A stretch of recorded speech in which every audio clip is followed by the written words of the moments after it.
President নির্বাচনে আজ vote গ্রহণ এবং আগামীকাল নির্বাচিত প্রেসিডেন্ট শপথ নেবেন। সংবিধান অনুযায়ী বর্তমান স্পিকার ভারপ্রাপ্ত প্রেসিডেন্ট এর দায়িত্ব পালন করায় স্পিকারের দায়িত্ব পালন করছেন ডেপুটি স্পিকার।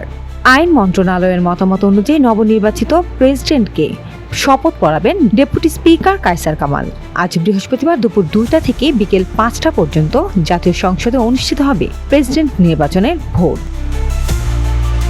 দীর্ঘ 35 বছর পর এবার ভোটের মাধ্যমে প্রেসিডেন্ট নির্বাচিত হতে যাচ্ছে। ব্রেকিং নিউজ, এয়ারটেল এখন সার্কেল। এবার প্রেসিডেন্ট নির্বাচনে প্রতিদ্বন্দ্বিতা করছেন বিএনপি মনোনীত প্রার্থী মির্জা ফখরুল ইসলাম আলমগীর এবং জামায়াতে ইসলামীর নেতৃত্বাধীন 11 দলীয় জোটের প্রার্থী অবসরপ্রাপ্ত কর্নেল অলি আহমদ। ভোটার হিসেবে ত্রয়োদশ জাতীয় সংসদের 349 জন সংসদ সদস্য ভোট দিবেন। ভোট শেষে নির্বাচিত প্রেসিডেন্ট আগামীকাল শুক্রবার সন্ধ্যা 7:30টায় বঙ্গভবনের দরবার হলে শপথ নেবেন। লোপা ইসলাম, নিউজ ডেস্ক, দৈনিক ইনকিলাব।